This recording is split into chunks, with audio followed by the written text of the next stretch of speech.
Partie 2 du chapitre 6 du livre, l'essentiel de la vie chrétienne en toute simplicité, où l'on aborde le sujet de la Bible. On peut diviser le Nouveau Testament en 4 parties. 1. Les 4 évangiles. Évangile veut dire bonne nouvelle. Elle nous donne le parcours de Jésus-Christ lors de son pèlerinage sur notre terre et ses enseignements. C'est le message du pardon des péchés par l'œuvre expiatrice de Jésus-Christ. Il s'agit du plan de salut de Dieu pour ceux qui mettront leur foi en son Fils afin d'être réconciliés avec un Dieu juste et saint. Les écrivains des évangiles étaient des témoins directs des événements ou des proches de tels témoins, ce qui expliquait les ressemblances. Mais étant écrits des années plus tard par rapport aux événements, quelques petites différences peuvent y être présentées, sans toutefois se mettre en opposition ou en contradiction de l'un à l'autre. 2. Les Actes. Le livre des Actes tient une place unique dans le Nouveau Testament. C'est le seul qui présente les débuts de l'Église chrétienne. Il constitue le maillon indispensable entre les évangiles et les épîtres. Il contient l'histoire inspirée de ce que les apôtres ont fait et souffert depuis l'ascension du Seigneur. Il est plein de récits d'un haut intérêt et fournit une foule de preuves éclatantes du pouvoir et de la grâce de Dieu. Pierre, Jean, Paul et Barnabas en sont les principaux personnages. Après avoir raconté l'ascension de Jésus-Christ, les Actes parlent du choix qui fut fait de Matthias en remplacement de Judas, puis de l'effusion du Saint-Esprit à la Pentecôte, de la prédication miraculeuse des apôtres, de leur succès, des persécutions qu'ils eurent à éprouver. On voit ensuite l'élection des diacres, le martyre d'Étienne, la dispersion des fidèles en Samarie, la honteuse conduite de Simon le magicien, le baptême de l'eunuque d'Éthiopie qui donne l'accessibilité de l'Évangile aux non-juifs. On nous montre Pierre ressuscitant Dorcas, baptisant Corneille, annonçant l'Évangile aux païens et s'en justifiant auprès des Juifs convertis. Partout on recueille des aumônes pour les fidèles de Jérusalem qui souffrent de la famine. Jacques est décapité, Pierre emprisonné et délivré par un ange, Hérode est rongé des vers. L'Assemblée de Jérusalem condamne ceux qui veulent faire de l'observance des cérémonies lévitiques une condition de salut, mais elle ordonne de s'abstenir des choses consacrées aux idoles, de la fornication, des viandes étouffées et du sang. Le livre des Actes raconte la conversion, le ministère et les souffrances de Paul, et fait l'histoire abrégée de la fondation et de l'organisation de l'Église chrétienne pendant environ 30 années. Les voyages missionnaires de l'apôtre Paul. Le premier voyage missionnaire de Paul est situé vers l'an 46 à 48. À partir de l'église d'Antioche, église de Syrie, le Saint-Esprit envoie Saul qui deviendra Paul et Barnabas en mission à l'étranger. Ils commencent leur œuvre d'évangélisation accompagnés par Jean-Marc. Leur mission durera presque 2 années, sur une distance d'environ 2400 km. Paul prend son départ de Séleucie, ville de Syrie, vers Paphos en Chypre où le nom de Saul est changé en Paul. Là, Élima, un magicien, est frappé de cécité. Arrivé à Perge, ville de Turquie, Jean-Marc retourne à Jérusalem. Paul est lapidé à Lystre, ville de Turquie, après que la foule ait voulu l'adorer. Il est laissé pour mort hors de la ville, mais il se rétablit rapidement. Des églises sont fondées à Lystre, Iconium et Antioche. Le deuxième voyage missionnaire de Paul est situé vers l'an 50 à 52. Paul souhaite visiter les églises d'Asie mineure qu'il a fondées au cours de son premier voyage missionnaire. Ce voyage perdure sur une durée de 3 années et sur une distance globale de quelques 5600 km. Au départ d'Antioche, Paul est accompagné de Silas. Timothée les rejoindra à Lystre. À Troa, ville d'Asie mineure au nord-est de la Turquie, Paul reçoit la vision d'aller évangéliser le continent européen vers Philippe, ville de Macédoine grecque. En cette ville, Lydie, marchande d'étoffes précieuses, se convertit. Paul et Silas sont mis en prison et délivrés miraculeusement par un tremblement de terre. À Thessalonique, ville portuaire grecque, la foule attaque Jason qui est un parent de Paul. À Corinthe, autre ville portuaire de la Grèce, Sosthène, un chef de la synagogue de Corinthe qui s'est converti, est violenté. Paul est encouragé à persévérer par une vision et il y fonde une église florissante. À Éphèse, ancienne cité grecque située dans l'actuelle Turquie, Paul prêche dans la synagogue. Paul rentre à Jérusalem puis Antioche. Le troisième voyage missionnaire de Paul est situé vers l'an 54 à 58. Paul continue ses visites aux églises d'Asie mineure qu'il a fondées au cours de ses premiers voyages missionnaires. Il a confié à Apollo le champ missionnaire d'Éphèse. Là, Paul exercera une œuvre puissante grâce à la force du Saint-Esprit qui habite en lui. À Corinthe, Paul restera environ 3 mois. La durée d'environ 4 années et la distance de ce voyage sont comparables à celles du deuxième voyage. Paul démarre d'Antioche, en Syrie vers la Galatie, région de la Turquie actuelle. À Éphèse, les convertis brûlent tous leurs livres de sorcellerie. Paul regarde le temple d'Artémis considéré comme l'une des 7 merveilles du monde. À Corinthe, un complot est organisé contre Paul. À Troas, le disciple Tychus tombe d'une fenêtre. Paul le ressuscite. À Milet, cité grecque sur la côte sud-ouest de la Turquie actuelle, Paul fait ses adieux aux anciens d'Éphèse. À Tyr, ville du sud du Liban, Paul fait ses adieux depuis sa barque. À Césarée, ville antique de Judée, Agabus, un prophète, se lie les pieds et les mains avec la ceinture de Paul afin de l'avertir des dangers qui l'attendaient à Jérusalem. Paul se rendit quand même dans cette ville. Le 4e voyage missionnaire de Paul se situe vers l'an entre 59 et 60. Paul est mis faussement en accusation par le Sanhédrin juif, lieu où se réunissent les responsables religieux d'Israël, pour désordre public et hérésie.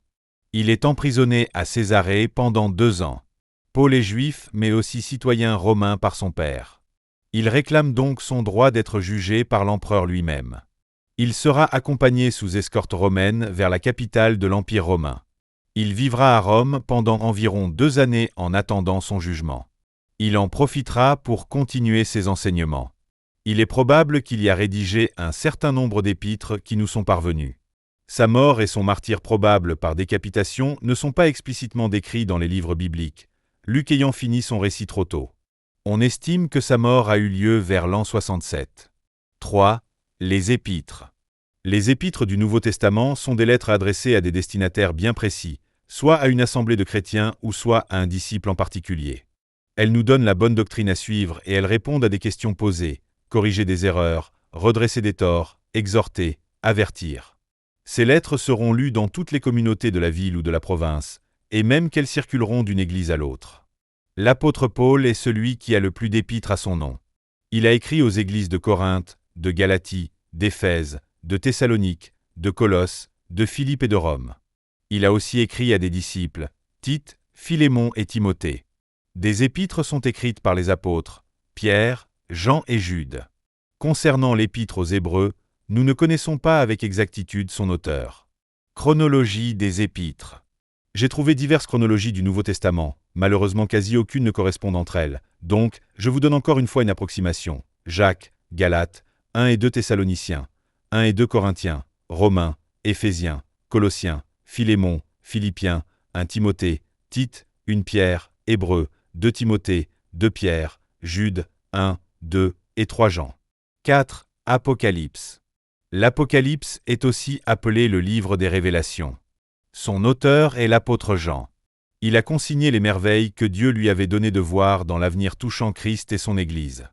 Je vous présente son contenu, les messages de Jésus à cette Église de la province romaine d'Asie, les visions de Dieu et de l'agneau, l'ouverture des 7 sceaux et un intermède, la sonnerie des 7 trompettes avec un autre intermède, diverses merveilles dans le ciel, les 7 plaies répandues, les jugements, la vision des nouveaux cieux et de la nouvelle terre. Passons maintenant au thème de comment lire la Bible. Il y a une trentaine d'années, donc au début de ma conversion à Christ, je lisais de manière continue et entièrement la Bible 3 fois par an. J'avais vraiment une grande soif de connaître Dieu. Comme tous les chrétiens, j'allais au temple pour le culte, les réunions de prière, à des conférences, aux grandes réunions présidées par de grands prophètes très connus, etc. Je lisais aussi beaucoup de livres. Maintenant, je peux vous dire que Dieu m'a préservé des fausses doctrines, des faux enseignements grâce à ma lecture de la Bible, car l'Esprit Saint travaillait en moi. On peut recevoir beaucoup de connaissances avec les prédications ou les livres, mais franchement, il était rare que cela aille beaucoup plus loin. Voyez-vous, il y avait toujours quelque chose qui clochait, qui ne marchait pas, jusqu'à s'interroger si on allait arriver à ce qui était demandé. En fait, tout n'est que théorique, et on donnait très peu d'éléments pratiques.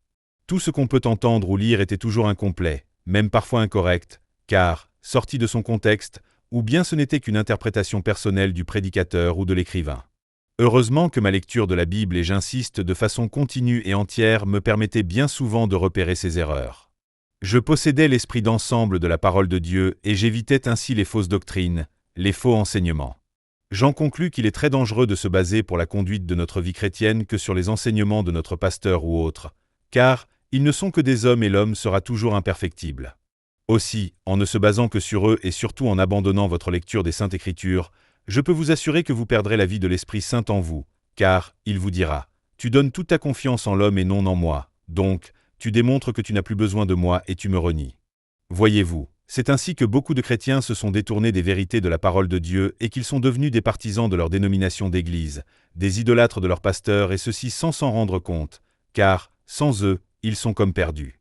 Il est raisonnable de lire la Bible dans son entièreté une fois par an. Selon moi, c'est un minimum. Aussi, comme nous sommes chrétiens, l'important se trouve dans le Nouveau Testament. Il est beaucoup moins long que l'Ancien, donc, essayez de le lire à plusieurs reprises durant l'année. Maintenant, ne dites pas ce que je n'ai pas dit. Je ne suis pas contre les prédications ou les livres, mais on doit donner toute la priorité à notre lecture de la Bible. Vous verrez, c'est le seul moyen afin de ne pas devenir des moutons bien dociles. Aussi, je ne suis pas contre que l'on suive un enseignement spécifique sur un sujet particulier de la Bible, encore une fois, seulement que si vous donnez la priorité à votre lecture quotidienne de la Bible. Je vous invite donc pour celles et ceux qui ont abandonné le grand livre ou bien qui le lisent de temps en temps, ou encore de manière aléatoire selon le goût du jour, à le reprendre, à le lire de manière continue, entièrement, et vous verrez bien que le Saint-Esprit va vous guider, va vous faire comprendre beaucoup de choses et particulièrement pour votre vie de tous les jours.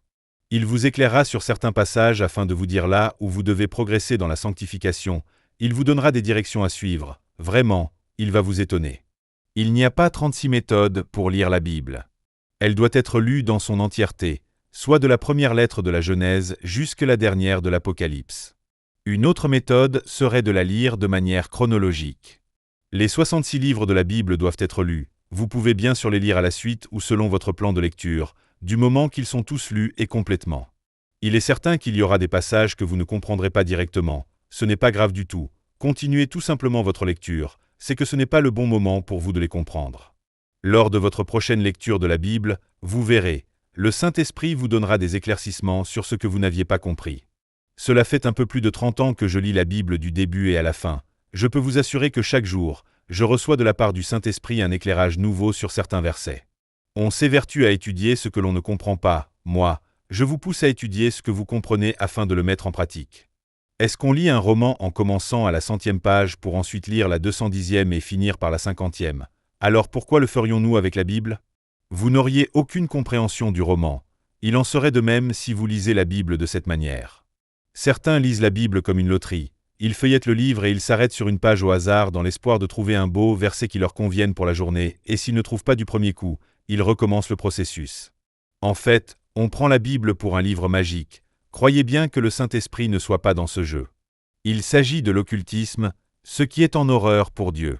Les premiers chrétiens se transmettaient les lettres des apôtres et comme tout le monde ne savait pas lire en ce temps-là, l'un d'entre eux était désigné par la lecture. Il lisait du début à la fin les lettres et certainement à plusieurs reprises.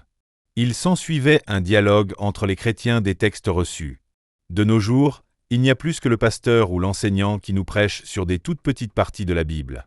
Il n'y a plus de dialogue dans nos églises. Pourquoi? Nos traditions sont tellement ancrées qu'on ne s'interroge pas si elles viennent de Dieu ou de l'homme. Certainement que cela dérangerait de revenir au temps de l'Église primitive. Les dirigeants pourraient perdre le contrôle sur les membres d'Église. N'avons-nous pas plus à recevoir par les paroles de 10 têtes que d'une?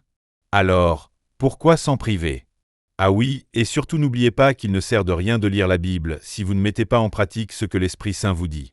Vous pouvez remplir votre cerveau tant que vous voulez, mais Dieu veut vous remplir votre cœur et que vous changiez d'aptitude, de comportement, en résumé de vous sanctifier afin de gagner votre récompense, à savoir la vie éternelle auprès de lui. Dans la 3e partie, nous allons étudier sur le thème d'être sous la loi ou sous la grâce. Aussi, nous allons étudier quelque peu les différences entre l'Ancien et le Nouveau Testament. Bien fraternellement, Dominique.